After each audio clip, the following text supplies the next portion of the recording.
Boa noite, boa tarde, bom dia. Então, dando continuidade ao nosso estudo da Bíblia, né? Vamos aqui lembrando que nós começamos estudando o que? O Novo Testamento, né? Conversando com um amigo religioso, ele até sugeriu outra sequência, mas eu disse a ele que como comecei esse estudo dessa forma, né? Seguindo a sequência da Bíblia mesmo, vamos continuar. Então nós estamos estudando o Novo Testamento, né? Que começa aqui na Bíblia, né? Pelo Evangelho de Mateus. Nós lemos a genealogia isso de Cristo, de Jesus Cristo, né? E essa Bíblia aqui, ela tem essas divisões, né? Nascimento de Jesus, né? Genealogia de Jesus, né? Os magos de Belém. Nós lemos, filho, os magos de Belém no outro? Não. Não, né? Então hoje nós vamos ler os magos de Belém, provavelmente fuga do Egito. Então é isso que nós vamos ler hoje. A gente pode ler também na outra Bíblia, se assim, porque não faz diferença, né? Eu estava vendo uma palestra de Haroldo Dutra hoje, lendo a Gênesis. Eu vou fazer esse estudo com ele, né? Tá na internet o livro. E é incrível. Livro do profeta Daniel, mas eu quero só o Evangelho. Só o Novo Testamento. E é incrível como tudo tem conexão. No futuro podemos fazer um estudo parecido com o que o Haroldo Dutra faz e que eu estou acompanhando. Mateus. Mesmo, gente, o que é que eu quero lembrar? Mesmo que agiu. Pronto, eu quero pegar o Novo Testamento. Zacarias, Evangelho segundo Mateus. Pronto. Então é aqui, nessa Bíblia aqui. Mesmo que tenha diferença na linguagem entre as Bíblias, o que é que o religioso, né, no nosso caso cristãos, né, poderíamos ser religiosos de qualquer outra religião, né, hinduísta, taoísta, budista, seja lá qual for a religião, Novo Testamento. O que é que o religioso deve se preocupar? Isso Haroldo Dutra, no estudo da Gênesis, deixa muito claro. Extrair o espírito da letra, né? O espírito da letra é o espírito da mensagem de Deus. O que é a mensagem de Deus? Que Jesus veio deixar muito claro, né? Porque o ser humano sempre com o tempo vai deturpando as coisas, né? Mas quando a gente extrai o espírito, a gente se livra disso. O que é que a mensagem de Deus traz? A mensagem de amor, né? Infinito amor, infinita bondade. Introdução ao Novo Testamento, essa Bíblia aqui já traz a introdução, né? Não começamos por ela, deve ser um comentário, né? Começamos por outra. Então, se tivéssemos começado por essa Bíblia, né? Apesar que a capa dela é que está no nosso vídeo, né? Mas pensamos que não tinha isso aqui. Mas a introdução é um comentário, né? Aqui ele fala aqui, vou ler só um pedacinho para matar a curiosidade, né? A Bíblia, mensagem de Deus aos homens. A Bíblia, mensagem de Deus aos homens. É a grande história da salvação. Desde quando Deus se inseriu na história humana, com a vocação de Abraão, de modo especial, houve a promessa da salvação e de um futuro Salvador. Para isso escolheu um povo e com ele fez uma aliança. A história desse povo, dessa aliança com os profetas sábios, está contida nos livros chamados Antigo Testamento ou Antiga Aliança. É interessante isso aqui, né, que é bem o comentário que Haroldo Dutra fez hoje, né? E o comentário é o quê? Repara que aqui ele falou o quê? Abraão, olha aqui, no meu dedo aqui, ó. Abraão, né? A mensagem de Deus aos homens é a grande história de salvação, desde quando Deus se inseriu na história humana com a vocação de Abraão. Olha aí. E Haroldo Dutra comenta isso hoje, né, no estudo da Gênesis. Hoje não, no estudo dele já tem tempo, eu estou começando agora a fazer desde o início, né, acompanhando pela internet. É uma playlist. Ele fala o seguinte, que Adão, simbolicamente, representa o velho homem, né, o homem velho, né? E Abraão o homem novo, né? O segundo homem, né? Abraão é o primeiro homem, né? É o modelo de primeiro homem. Perdão, desculpem. Adão, né? Adão vem de Adamar, que significa barro, né? Adão, o primeiro homem.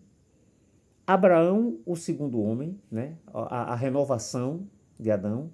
E Jesus, a renovação espiritual da humanidade, né? Jesus é o caminho máximo que nós vamos alcançar. É a terceira e última fase na Terra que nós vamos alcançar. Então é isso. Esses comentários, eles são bons. São bons, que dão uma grande reflexão, né? E aqui, introdução aos evangelhos, né? Muito legal isso aqui. Vou ler só um trechinho também, gente, porque eu não comecei por aqui, mas eu vou continuar com esse livro aqui. A palavra evangelho, que significa boa nova ou boa notícia, isso eu já falei em outros estudos meus, é apta a produzir nos nossos corações vibrações de intensa alegria. O seu uso no Novo Testamento, com esse significado, foi preparado. De fato, o vocábulo era já conhecido no ambiente greco-romano. O arauto, brandindo um ramo de palmeira, proclamava a todos o Evangelho, isto é, a boa notícia, do nascimento do herdeiro do trono, da sua maioridade, também das vitórias obtidas sobre os inimigos.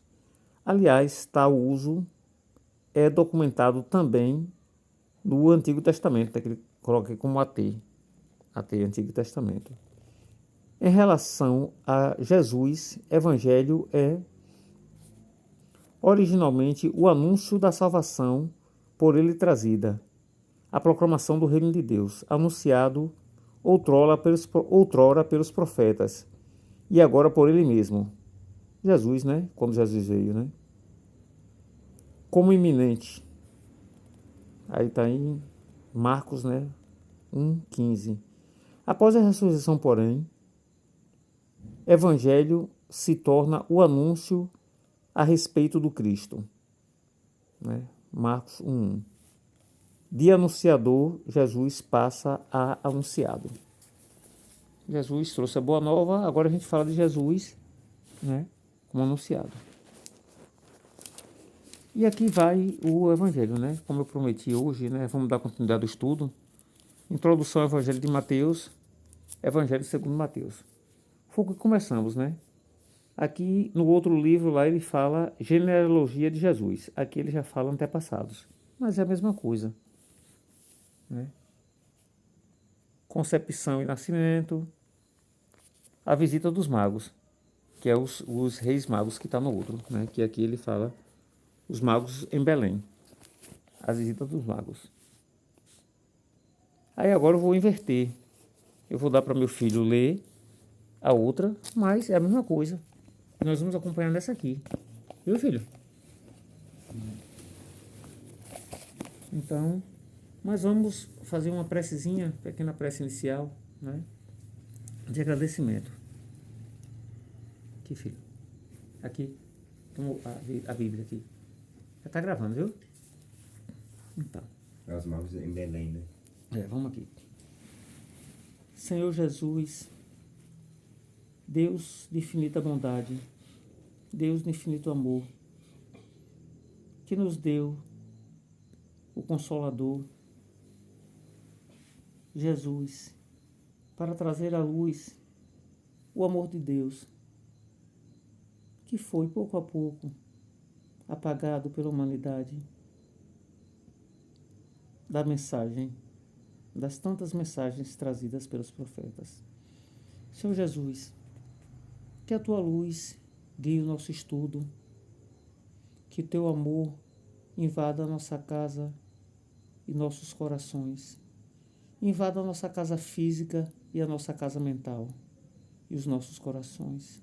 Que o teu amor, Jesus, a tua sabedoria, a tua compreensão de irmandade e de humanidade toque nossos corações e penetre nossa mente, e que estejamos preparados, Senhor, para qualquer para que diante de qualquer adversidade nos sintamos irmãos amados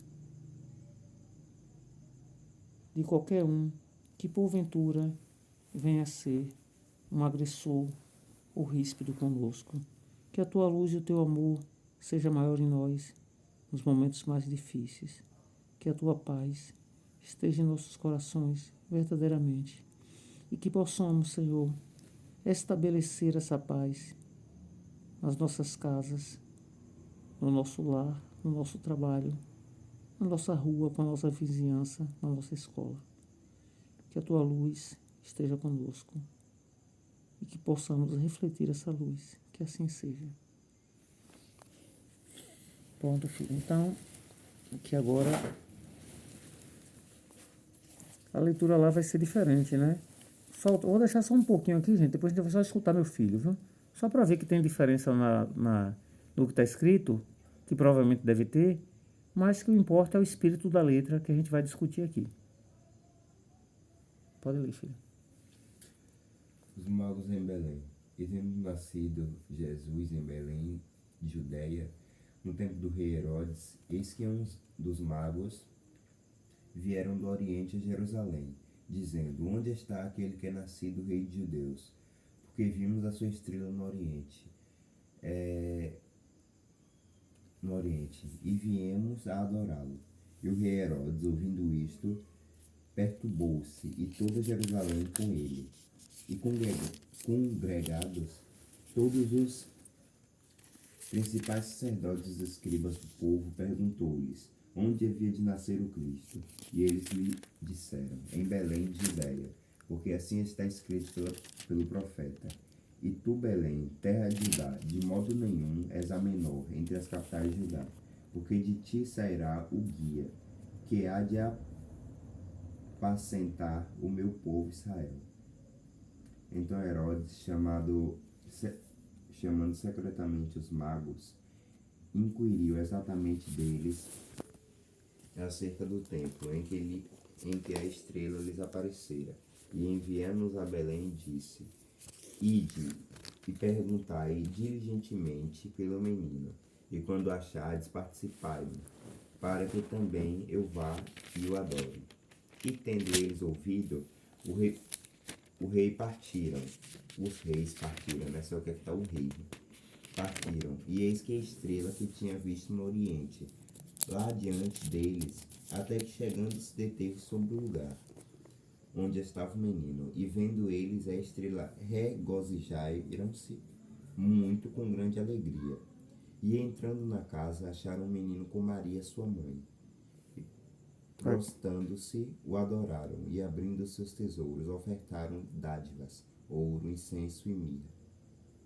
E sendo por divina revelação avisados no sonho para que não voltassem para junto de Herodes, partiram para sua terra, por outro caminho. Pronto, aqui falaram o país, né? Então não faz diferença. Então, o que é que a gente pode comentar disso? Quer fazer algum comentário, filho? Comentar. Então, o que é que a gente pode comentar disso? Pode comentar que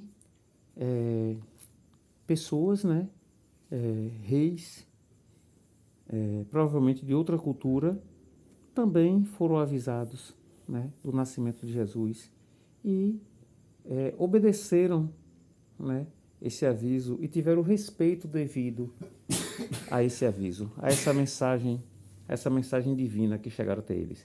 E vieram em respeito e reconhecimento a Jesus, né, e o adoraram. Enquanto que, provavelmente, Herodes não pretendia fazer isso. Prova disso é que eles foram avisados, né, em sonho, né, para não voltar e passar lá para falar com Herodes. Não é isso? E aí, depois do desenrolar da história, a gente já sabe e com certeza a gente vai ver, né, o que é que Herodes realmente queria, que provavelmente Herodes não tinha o devido respeito, e Jesus nascendo dentro da cultura que ele governava. Agora o próximo, filho. A fuga para o Egito. E tendo ele se retirado, eis que um anjo do Senhor apareceu a José no sonho, dizendo: levanta-te e toma um menino e sua mãe, e foge para o Egito. E demorar-te lá até que eu te diga, porque Herodes há de procurar o menino para o matar. Aí, tá vendo? Não eram outras intenções, era matar mesmo, né? Aí, tá vendo? E levantando-se ele, tomou o menino e sua mãe de noite, e foi para o Egito. E esteve lá até a morte de Herodes, para que se cumprisse o que foi dito da parte do Senhor, pelo profeta, que diz: do Egito chamei o meu filho. Então Herodes, vendo que tinha sido iludido pelos magos, irritou-se muito, e mandou matar todos os meninos que haviam em Belém, e em todos os seus contornos, de 2 anos para baixo, segundo o tempo que diligentemente inquiri dos magos. Então se cumpriu, que foi dito pelo profeta Jeremias, que diz: em Ramá se ouviu uma voz, lamentação, choro e grande pranto, Raquel chorando seus filhos, e não quer ser consolada, porque já não existem. Os filhos já mortos, né? Volta de José e seu... Então, o que a gente esperava de Herodes, né? Era Foi o que aconteceu. Volta de José e seu estabelecimento em Nazaré. Morto, porém, Herodes, eis que o anjo do Senhor apareceu num sonho a José no Egito, dizendo: levanta-te e toma o menino e sua mãe e vai para a terra de Israel, que já estão mortos os que procuravam a morte do menino. Então ele se levantou e tomou o menino e sua mãe e foi para a terra de Israel. E ouvindo que Arquelau reinava na Judéia, em lugar de Herodes, seu pai, receou ir para lá. Mas avisado num sonho por divina revelação, foi para as partes da Galileia, e chegou e habitou numa cidade chamada Nazaré, para que se cumprisse o que foi dito pelos profetas: ele será chamado Nazareno. Da região mais sofria mais bullying, né? Na linguagem do jovem de hoje, né? Na linguagem da geração, qual a geração, filho? Geração Z. Na geração Z era a região que sofria mais bullying, né? Ou seja, era a região que tinha menos credibilidade, não é isso? E daí se sucede frases que nós vamos ouvir, né? Lá na frente, como diz assim: e você sabe que de Nazaré nunca saiu nada, né? Digamos assim. É bem interessante. Não sai nada de bom. Nunca saiu nada de bom. Nada de bom sai de Nazaré. Exatamente. Inclusive, até na crucificação de Jesus, né? Alguém vai falar essa frase, acho que para Nicodemos, se eu não me engano.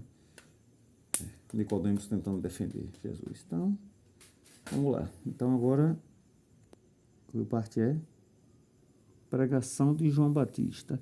Acho que vamos deixar essa parte de João Batista para depois. Para outra. Né? Pregação de João Batista para a gente ficar para depois. O que é que nós vamos dizer, né? Que vamos dar continuidade a esse estudo, né? Nós percebemos que o estudo no início, ele realmente precisa, a gente precisa ter um pouco de paciência, né? Porque o estudo é isso. Enquanto a gente estuda, né? Em dia e horário correto, isso é a recomendação que eu dou, tem que escolher o dia e a hora certa para fazer. Aqui o nosso estudo a gente faz 19 horas, todos os dias. Por que a gente faz 19 horas? Porque a obra de Deus tem organização. Com o tempo vocês vão entender melhor e vão ter certeza. Continue o estudo, maratonando, seja como for, né, que quiser fazer, mas isso é fundamental. Né? Escolha o dia e a hora para fazer sua maratona, né, dos vídeos. Então vamos fazer o agradecimento, né? Agradecemos ao Mestre Jesus por toda a luz que derramou sobre esse ambiente. Te pedimos, Jesus, que acolha todas as almas que são as tuas ovelhas, os teus cordeiros. O Senhor Jesus, que é o Cordeiro de Deus, acolhe nós, todas as almas espalhadas pela terra, todas as almas necessitadas. Acolhe, Senhor, e encaminha para a salvação. Que a tua luz, Jesus, esteja conosco, que o teu amor esteja em nossos corações, que a tua paz se espalhe conosco aonde quer que possamos ir. Que assim seja.